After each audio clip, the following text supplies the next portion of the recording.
I got this thing shipped to me. This I have been looking forward to for quite a while. And of course, I have the book upside down. This is The Toys That Time Forgot. Now, let me zoom out there just a little bit. This is the second edition printing of this. Let me go ahead and move this box over. And I was really happy to finally get this. So I jumped in on the Kickstarter, and from what I remember, Volume 3 was coming out. Now, this has been a while since the Kickstarter, and there was COVID happened. There was a lot of things, some challenges that probably were not the best things to happen. It took a while to get here, but Blake Wright was on top of this the entire way. It was phenomenal. I was just really excited about this. So let me go ahead and get this thing opened here now. I want to be really careful about this. This is actually the very first in a series that I'm starting where I'm reviewing a bunch of books in my collection. If you follow me on social media, I have another account called 80s Days Gone By, and this will be highlighted on there as well, but this is one that I really wanted to do sort of a deep dive into. And I wanted a longer format sort of video, one that was in the horizontal and not turned the other way a la TikTok or Instagram. But yeah, so let's start off first with the overall look of it. Before I even get into this, because I've actually never looked into this, and be careful here swinging it around so I don't butt my camera. The book is really big and it's hefty. It's got some thickness to it there, which is really cool. It's wonderful to see some testimonies on the back here. Of course, big influence to me, Brian Flynn, owner of Super 7, goes into it. I will go ahead and read his.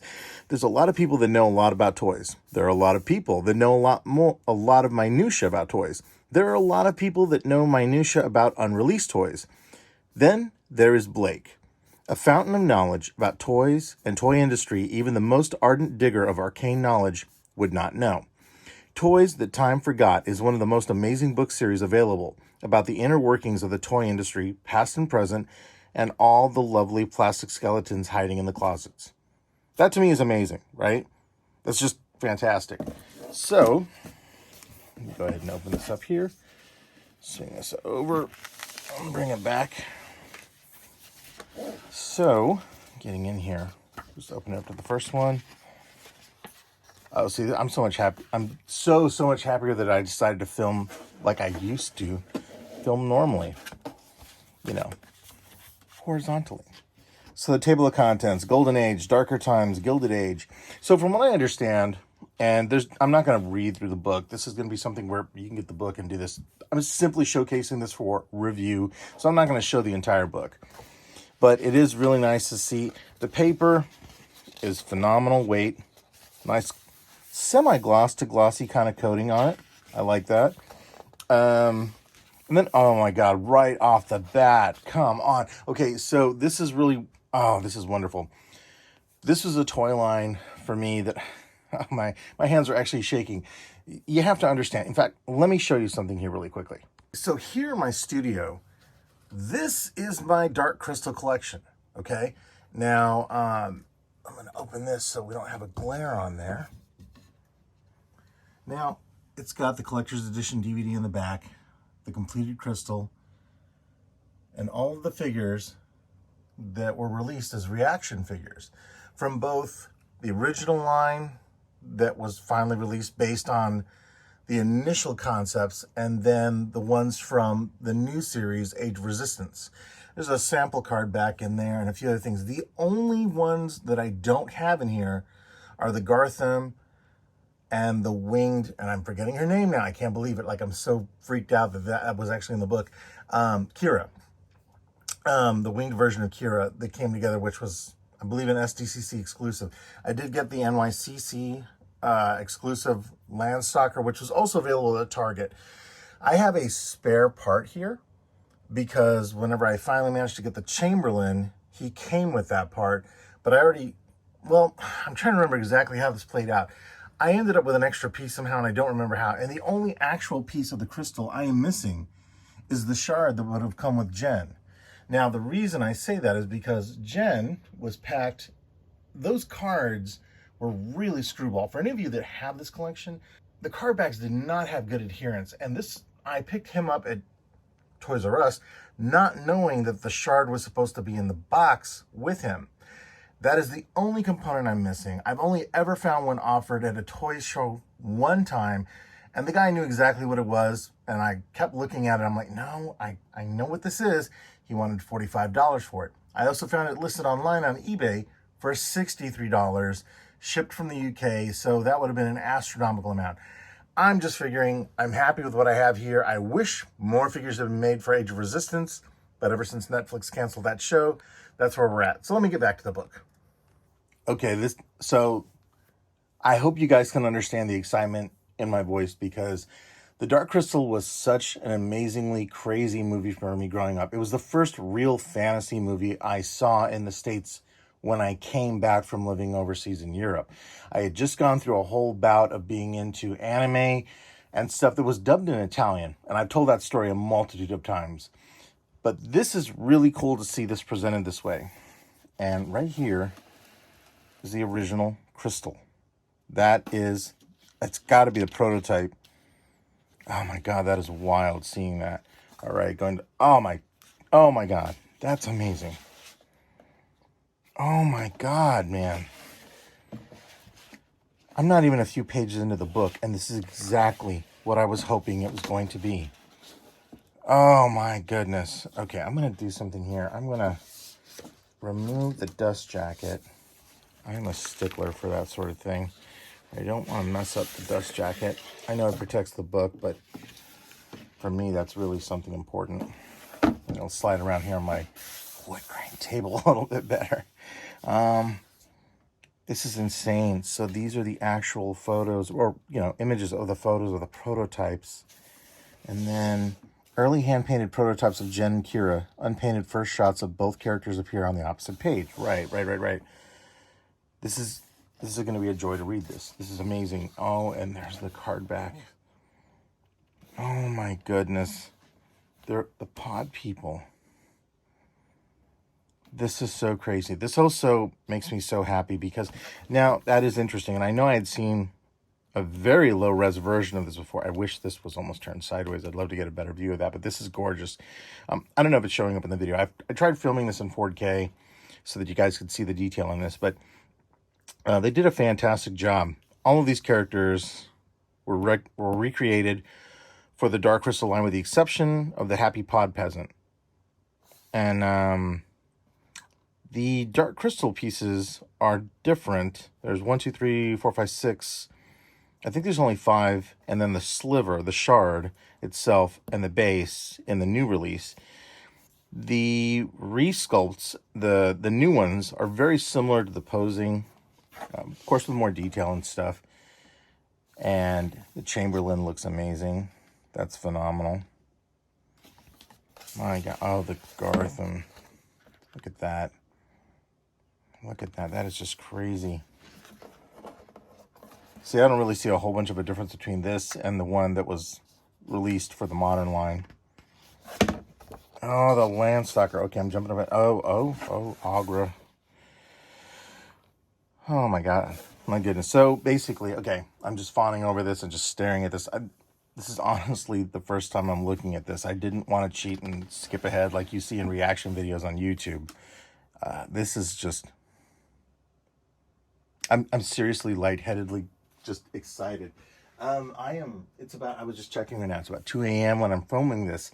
And I just, on a lark, decided, you know what? I should get started on this. And this was the first one. It had just gotten here not that long ago.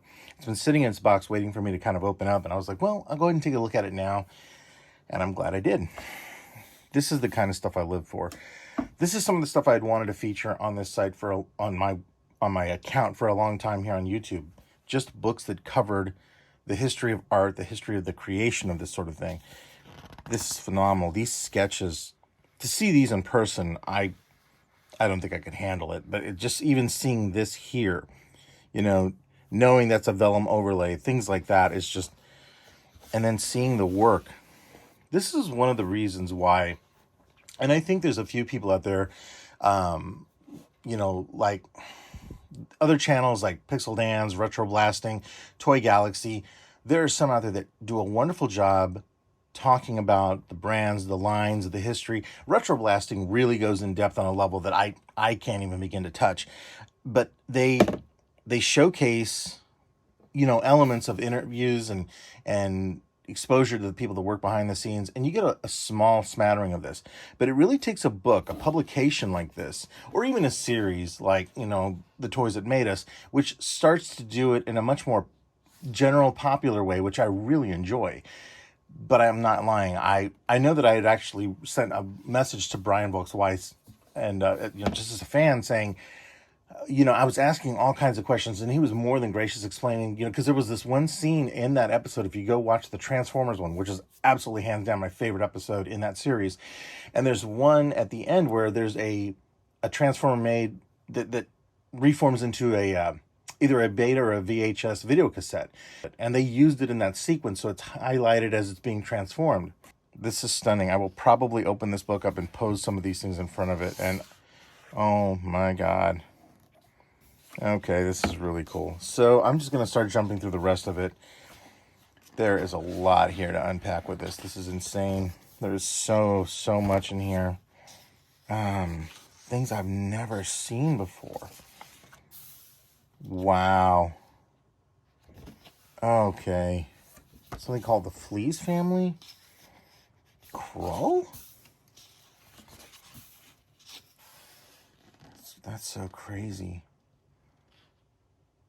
Oh, it goes into the sculptors, too, working on this. So there's a lot more information in this. Oh my god, and some of these are crazy. I love discovering, oh, that's Sectars. I knew that right when I saw that. Man, just the abandoned ideas and concepts that never made it. I recently became really obsessed with the way that there was a book that was released on Machine Robo that covered a bunch of stuff. It's been out of print, I guess, for a while, because I can only ever find copies of it for $300. I think it originally retailed for $30 or something. And seeing this stuff like this, oh yeah, I remember seeing the quote unquote end of Star Wars in '85, and there's just so much in here that, oh my god, this is going to be a trip to go through. This is what I'm talking about. That's wonderful. Jesus, this is great. I only sigh because there's a slight bit of disappointment in that I don't have the other two volumes. And understand that, although I don't run a very toy-specific account, my entire studio is an homage to my childhood. It is my childhood. The majority of toys that I will eventually be reviewing and doing stuff with are from my collection and things I've bought. And I've managed to keep almost 80 or 90% of my collection. So I always relied on that. I was a really insular child. I didn't have a lot of friends, and toys were definitely something that I was interested in because it was like the ultimate combination of art. You would see the form factor and the design, and I knew, even as a kid, hey, somebody made this. An artist had to have made this, because you'd see things like on Mr. Rogers or the Electric Company or Sesame Street, and they'd invite artists on there, and they would paint and they would draw and they would do these things. And I would catch little snippets, whether it was in science fiction magazines or behind the scenes stuff that I was always looking into, or every once in a while television would show something behind the scenes. And when that happened, I was certain that's what I wanted to do. And now, like, I have a lot of friends and colleagues that are in the toy industry, and it's still a lifetime goal of mine to get into that. But I also figure I need to know, if I want to know where I'm going, I need to know where the history has been. And so this is one of the few things that I have 100% joy that it's almost impossible to contain myself. Just things like this, man. Tribes, good Lord. All right, so I'm not gonna stick around too long. I'm actually skipping over whole sections. Bucky O'Hare was one I never got into, but my God, the design on that, so TMNT. And also very sci-fi, and Earthworm Jim. Crazy. All right. Oh, giants. Oh, GI ants. Giants. Oh, my God. Those play on words sort of things. Abe's Odyssey. Badlands? Oh, my God. A freaking Western line? See, that... Oh, my God. That's just nuts. And the sculpt on that. Considering I think I've seen a prototype shot of the judge from Brave Star, and that figure did not look so great, but you still had stuff like this being done, out there. That's just insane. Look at that. There's a part of me that kind of hopes that Super 7 or somebody picks up the license and does a Brave Star one. I mean, I'm all about any First Nation sort of representation, even in science fiction and fantasy. All right, let me jump ahead a few more. Good Lord, no. Is this Galaxy Quest? That's There's no freaking way. I had always wondered why a toy line never came out for this. My God. I'd never even heard of that. Okay, the Gilded Age.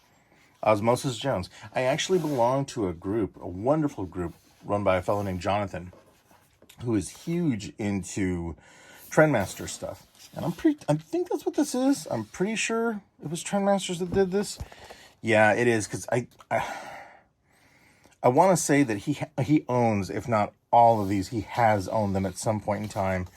And if you get a chance to join a wonderful group on Facebook, that Trendmasters group, I'll leave the link below, actually in the description below, because it's one of my favorite groups. I'm not as active on there. I've tried to kind of pull back from social media, but the people in there are really great. And, there's been more activity as of lately.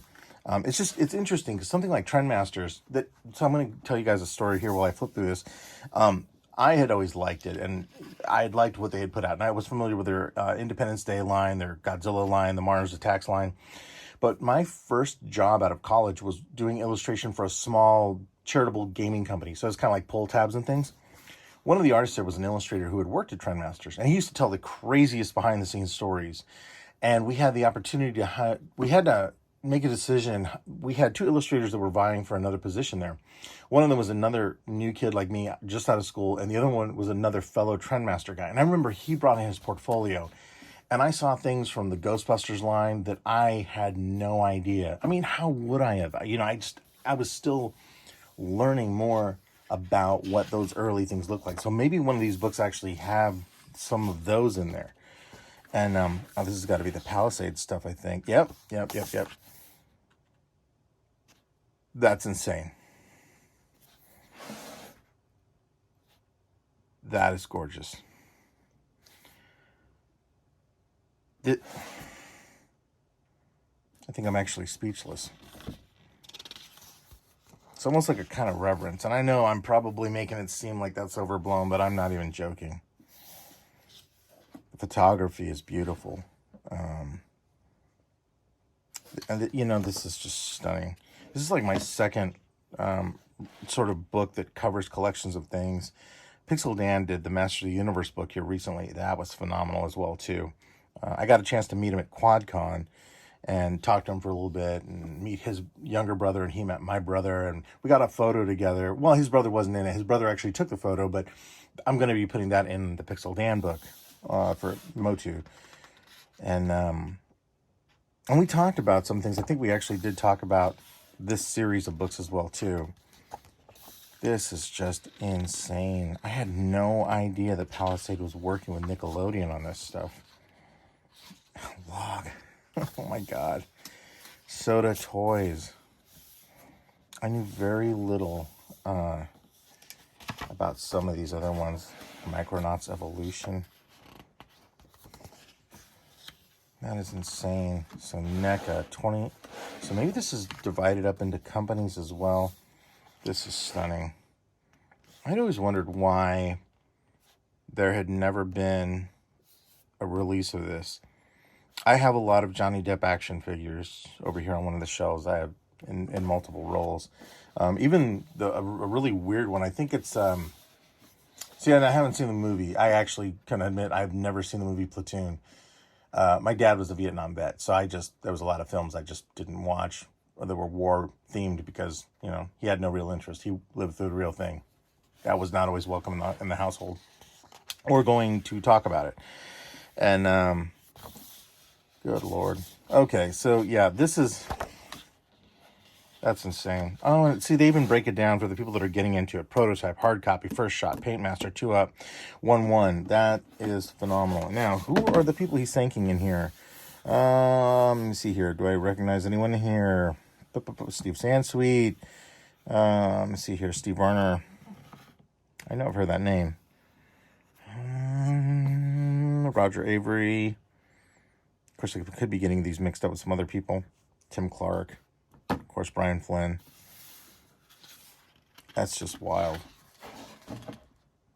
I actually did send a message one time to Brian Flynn saying that I really thought he was the Bernie Loomis of toys, because he was making things toyetic. All right, and the artwork on that is beautiful. Man, that is look at the foil on that. There was a little bit of a dent here in the shipping. It's okay, it's a book. It's going to get a lot of wear and tear. This is gorgeous. I get excited about foil too. I do freelance for a company called Infinity Foils. And so that's a lot of the stuff that I've done for them is like foil designs and things like that. It's really started to learn and understand what that means. That's phenomenal. All right, so my final thoughts on this book. This book was released, I believe, in 2017. The reprint of this ended up costing me about $60, 10 more bucks for shipping, so $70 total from the Kickstarter. And would I recommend this book? Absolutely. Absolutely would I recommend this thing. It's phenomenal. And I'm biased because I'm a toy lover. I'm a toy collector. I have made some efforts to try and get into the toy industry, and eventually I would love to do that. So this is literally, if this is indicative of what the other books will be like, this is invaluable for me. I cannot wait to devour this. And the other book that I have about He-Man and the Master of the Universe is a wonderful chronicle book. It is a great and fantastic book, but this is something that delves even deeper and goes beyond the toys that made us the show. It does something that I had always wanted, even desired when I was a child. What is the magic? What happens behind the scenes? We live in a great time right now where this sort of thing can come together in a crowdfunding effort, where you are seeing something like a perfect example. Pixel Dan had interviewed the creator of Peludo, which was a character for the Toxic Avenger line that never got made, and now it is finally being realized and made. The archival footage he was sitting on of it being tested with the weapons and the mechanization and all of that is gold. We are losing so much of that history with the age of the creators and the people and the knowledge base that is there. This is akin to a type of modern archaeology, really. And the thing that gets me is, just like any other sort of thing, whether it's physical media or whatever. In fact, right before I did this, I did a review from a company called Super Rare that they make limited run games. And I can't get past the fact that in today's world, the absence of knowledge, the absence of a physical aspect is something to be celebrated. I get streaming media. I get the concept and ideology behind things like NFT or moving forward. But when you don't have a record of the things that have happened, of the things that have gone forward because of what had transpired in the past, we lose a lot. This book right here, and then I imagine the other two tomes are a true treasure. If I met this man, I would buy him a dinner. I'm not even joking on that. It's the least I could do to thank him for creating something that genuinely, my hands were genuinely shaking. I had to stop filming a few times, especially when I was going, and I showed you guys the shot of my humble little display of Dark Crystal figures, because this is the sort of thing that I wasn't expecting, but really had always wanted. And I cannot wait to get the other two. So for the parents out there, it looks to be an informative book. It's a wonderful thing to share with your kids if you're from this generation. If you were an 80s or 70s kid, I imagine there's a lot to unpack there. And kids today don't really have as much interest in toys. There doesn't seem to be the overall corporate mythology that has been created for a lot of things. I mean, I'll give you a really good example. I'm not a huge fan of the play value of Wheeled Warriors, but the vehicles are amazing. They are engineering wonders. The cartoon is a little bizarre, but that theme song, oh my God, man. And we were raised by that sort of thing. And this book seems to glean into and capture that. I will probably do a follow-up video to this and maybe combine the two. I'm not really sure because I really want to get a chance to delve into this and really talk about it with more knowledge behind it, and then get the other volumes and compare and contrast and that sort of thing. But when somebody does something like this is a passion project, and this is beautiful and wonderful. And Mr. Blake Wright and everybody else that was involved, thank you. From this small time kind of nobody collector guy that tries to make a living in illustration and wants to get into toy design. This is cool. And rad, and every other possible word I could use to describe this. I'm borderline emotional, which is crazy, but not really, right? And thank you. So with that, I'm going to let you guys rewatch the video, check out the links below. Thank you for watching, and I will have more books like this. I have a ton of books that have to deal with all this sort of things. I just kind of want to review and look over and kind of pull out some thoughts from what it's like being an illustrator, looking back on these books from my childhood and modern publications like this that are just, I'm glad I live in the day that I do now, seeing something like this.